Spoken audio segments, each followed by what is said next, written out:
Takže čaute ľudia, vítam vás z dnešného videa. A ľudia, vedeli ste o tom, že ako proste môžete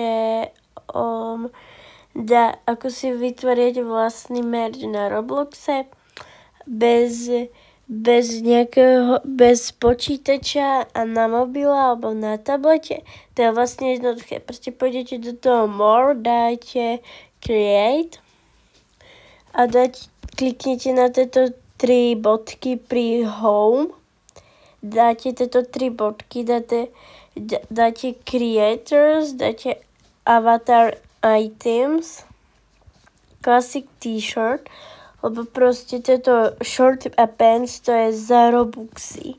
Potom si dáte niečo, že napríklad ja tu dám niečo z mojich fotiek, že proste toto napríklad.